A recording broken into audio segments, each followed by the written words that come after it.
is a special summer session of CNN 10, 1 week from the official start of the season itself. I'm Carl Azus. We'll be producing a series of shows to keep you up to speed on events taking place around the world. That starts today with an objective overview of civil unrest in America. For weeks, there have been protests, marches, and calls for changes. They've followed the deaths of several African-American civilians and controversial encounters with or investigations by police. One major catalyst for the protests was the death of George Floyd.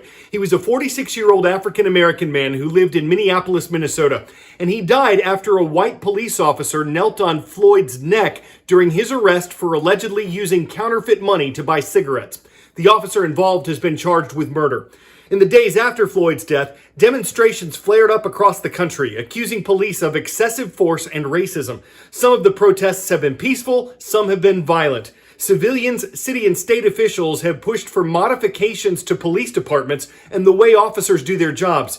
And while some officials in Minneapolis and beyond have called for police departments to be defunded or abolished entirely and replaced by public safety systems run by individual communities, other leaders say the vast majority of police do their jobs right and that they're necessary. And they point to looting and property destruction in some of the protests as reasons why. There have also been a number of attacks, some of them deadly, on police officers across America. Discussions are being held nationwide about what can be done to ease all of these tensions. At the federal level, Democrats who lead the House of Representatives and Republicans who lead the Senate have been looking at ways they can pass a package of laws to address these issues. 10-second trivia. Oil crisis, rolling adjustment, and union are all the names of what? Recessions, amendments, taxes, or Wall Street rallies? These are all the names of historic recessions. The coronavirus recession is official. The National Bureau of Economic Research is the arbiter of America's economic booms and busts. It found the nation's longest expansion ended in February and a recession began. Never before has the NBER so quickly designated the onset of a recession. Economists there note, quote, the unprecedented magnitude of the decline in employment and production. Never before has a recession been so unusual. It's not an energy shock or a natural disaster or a financial crisis. It's largely man-made. The economy was shut down on purpose to slow the spread of a deadly virus. As recessions go, it may end up being one of the deepest. The economy cratered 5% in the first quarter, with forecasts for contraction of up to 40% in Q2. And it might be short, very short. May jobs growth was the best in history. Economists noted what they call hidden hiring in the economy amid slow reopening. And their stimulus, record, epic stimulus. Nearly unlimited backstops to the credit markets from the Federal Reserve, and trillions in payments to businesses, the unemployed, and consumers from Congress. The fact that it was man-made is what made it so hard to predict. Economists had expected that America would have seen 8 million jobs lost in the month of May, and they thought the unemployment rate, the percentage of American workers who didn't have a job, would rise to around 20%. But the report that came out earlier this month showed that the economy added 2.5 million jobs and that unemployment decreased from 14.7% to 13.3%. So good news there.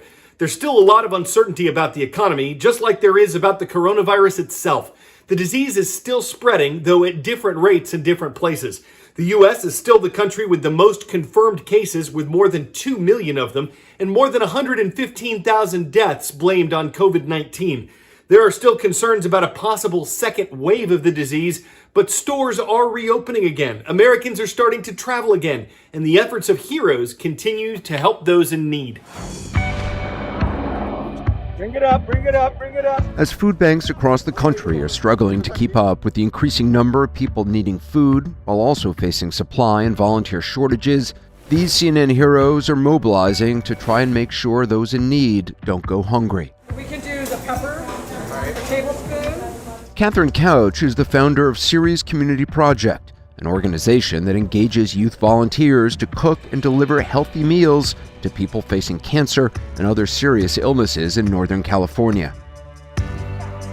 As the pandemic broke, it became clear that people with underlying medical conditions were most at risk, and Couch knew her work was more crucial than ever. The clients we serve are very medically fragile, vulnerable, primarily low-income people, many of them living alone.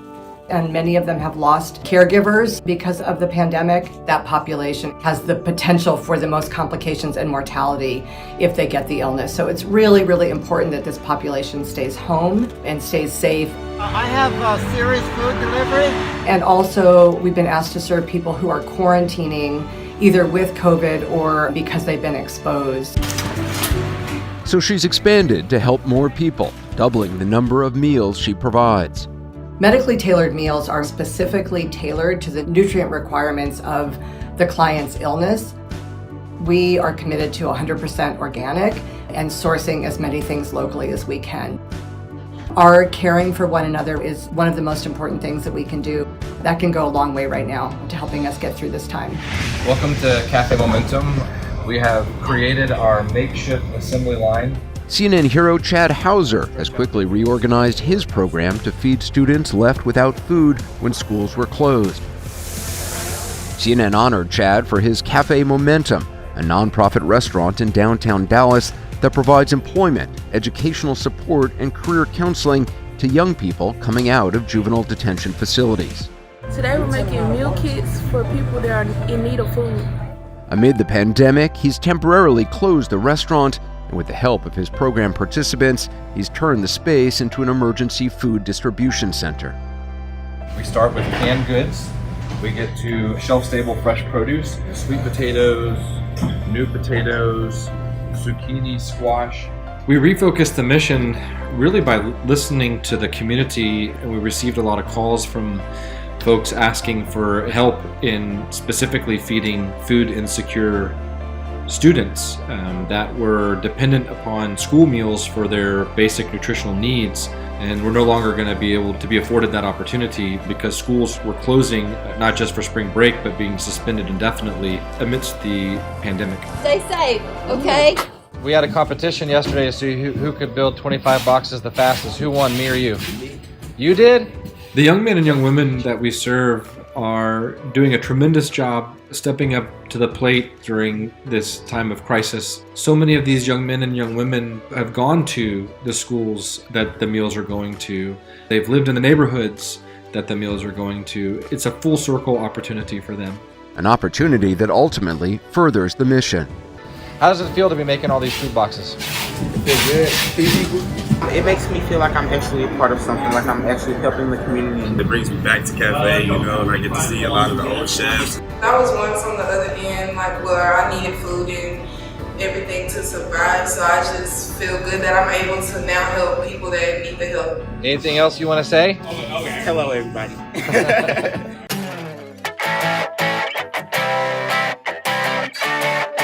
For 10 out of 10 today, how do you beat a video of a giant anteater with a video of two giant anteaters? These animals are twins, one boy, one girl. They're the first to be artificially bred at a zoo in China.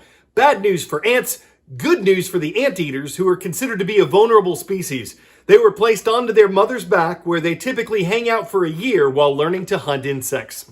They're also known as ant bears, though ants can't bear to be around them. The mammals have an insectivorous appetite, so if ants think they can get away, they're barking up the wrong tree, y'all. I'm Carl Azus, and that is CNN 10.